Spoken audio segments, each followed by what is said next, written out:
Hello everyone. Let's begin the start. Sorts. What is the difference between quadratic equation and linear equation? ये मेरा short रहेगा, बहुत short video रहेगी जिसमें आपको मैं क्लियर कर दूंगा कि लीनियर इक्वेशन क्या होता है, क्वाड्रेटिक इक्वेशन क्या होता है, जो को आपको क्वेश्चन को सॉल्व करने में ईजीनेस हो। पहले तो क्वाड्रेटिक इक्वेशन ये 7th 8th 9th 10th हर क्लास के लिए बेनिफिट करेगा। फिर तो what is the linear equation, किसे बोलते हैं लीनियर इक्वेशन? तो 3x - 2 जिसकी x का कोफिशिएंट 3 है और ये कांस्टेंट टर्म है, तो इसमें जो x है ये क्या है, वेरिएबल है, तो इसकी पावर क्या है, 1 है, तो उसे बोलते हैं सिंपल सा लीनियर इक्वेशन, जिसमें हम एक आंसर निकाल सकते हैं, उसको बोलते हैं लीनियर इक्वेशन। जिससे फंक्शन x = 0 बोला है, जैसे 3 इसमें लिखा भी है एक अगला एग्जाम्पल में 4t + 3/5 = 0। तो अगर मैं इसमें निकालूँ उसका आंसर तो मेरी वैल्यू 1 निकल के आएगी। कैसे निकल के आएगी? जैसे 4t + का 3/5 = 0, तो 4t में उधर जाएगा तो माइनस का 3/5 और t की वैल्यू में इसी निकाल सकता हूँ। ठीक है, तो इस तरीके से मैं t की वैल्यू निकालूंगा, जिसमें एक वैल्यू निकलती है, उसे बोलते हैं linear equation. I hope clear हो गया होगा, इसे बोलते हैं लीनियर इक्वेशन। अब आते हैं अपने क्वाड्रेटिक इक्वेशन के अंदर जो होती है इसकी स्टैंडर्ड फॉर्म क्या होती है अपनी, जिसकी स्टैंडर्ड फॉर्म क्या होती है अपनी, ax² + का bx + c = 0। इसमें होता है a = 0। ये क्यों होता है? अगर हम a की जगह 0 रख देंगे तो ये क्वाड्रेटिक इक्वेशन नहीं होगा। जिसके 2 फैक्टर्स निकल जाएँ, इसके क्या निकल जाए, 2 आंसर्स निकल जाए, उसे बोलते हैं अपन क्वाड्रेटिक इक्वेशन। क्लियर है? ठीक है, और जैसे इसके एक एग्जांपल लिया सॉल्व करने के लिए, देखते हैं। इसमें देखो a आपको दिख रहा होगा, b दिख रहा होगा एंड c दिख रहा होगा। क्लियर है? तो a b c हम फाइंड अगर करते हैं तो हम ईजिली इसको फाइंड कर सकते हैं। a की वैल्यू क्या होगी आपको पता है, a की वैल्यू यहाँ पर अगर कुछ भी नहीं है वेरिएबल में, तो कोफिशिएंट क्या है, 1 है, तो a की वैल्यू क्या है अगर देखते हैं तो a की वैल्यू हमारे पास 1 है, b की वैल्यू अगर देखें तो -7 है, और c की वैल्यू देखें तो हमारे पास 10 है। क्लियर है? तो v की वैल्यू क्योंकि यहाँ पर अगर माइनस होगा तो माइनस लिखना ज़रूरी है, और प्लस तो प्लस पर उसको जरूरत नहीं लिखने की। क्लियर है? तो ये a b c की वैल्यू निकल चुकी है।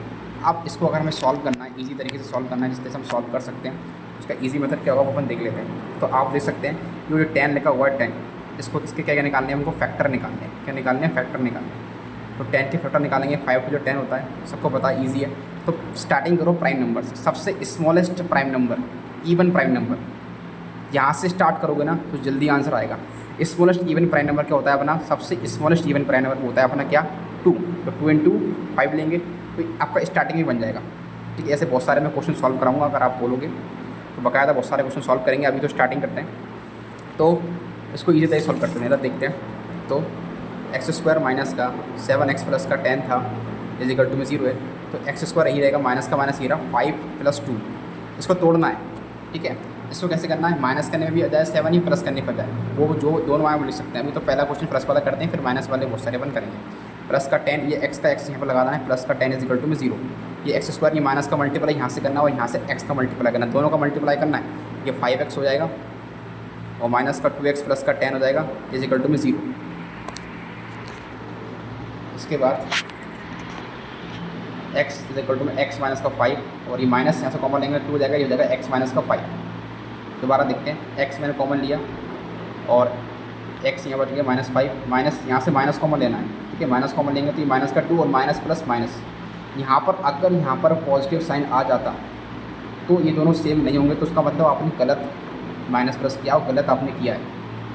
यहाँ पर दोनों तरफ सेम होना, कॉमन आना ज़रूरी है। अगर कॉमन नहीं आ रहा है तो आपने माइनस प्लस में गड़बड़ी करी है। ठीक है, तो माइनस यहाँ है तो माइनस का प्लस मल्टीप्लाई करेंगे तो माइनस आएगा। ठीक है, अब दोनों में से कॉमन क्या आ रहा है, x - 5 कॉमन आ रहा है। ठीक है, और x - 2 ये रहा = 0। तो यहाँ पर देखें तो x - 5 = 0 ले लेंगे, और यहाँ पर फिर x - 2 = 0 ले लेंगे। तो क्या बचेगा, x = 5 और x = 2, तो ये दोनों आ जाएंगे मेरे। ठीक है, तो ये मेरा हो जाएगा। अब ये इसका मतलब क्या, ये जो हमारे फैक्टर 5 और 2 निकलते हैं, इसका मतलब ये कि अगर हम x की जगह 5 पटकते हैं तो हमारे ये 0 होना चाहिए सेटिस्फाई। अगर 0 आ रहा है तो मतलब मेरे 5 और 2 सही है, तो अपन वो भी चेक कर लेते हैं। अगर x की जगह पर मैंने क्या पटका 5, तो 5 का स्क्वायर माइनस का 7 × 5 प्लस में 10 = 0, तो ये हो जाएगा 25, और 35 प्लस का 10 = में, देखो आप 35 आ रहा है, 35 - 35 आएगा = में क्या जाएगा, 0 हो जाएगा। और ऐसे अगर मैं 2 पटकूँगा तो भी मेरा 0 आएगा। और अगर आपका 0 नहीं आ रहा है तो उसका मतलब आपके क्वाड्रेटिक इक्वेशन जो अपने रूट्स निकाले हैं वो अपने गलत निकाले।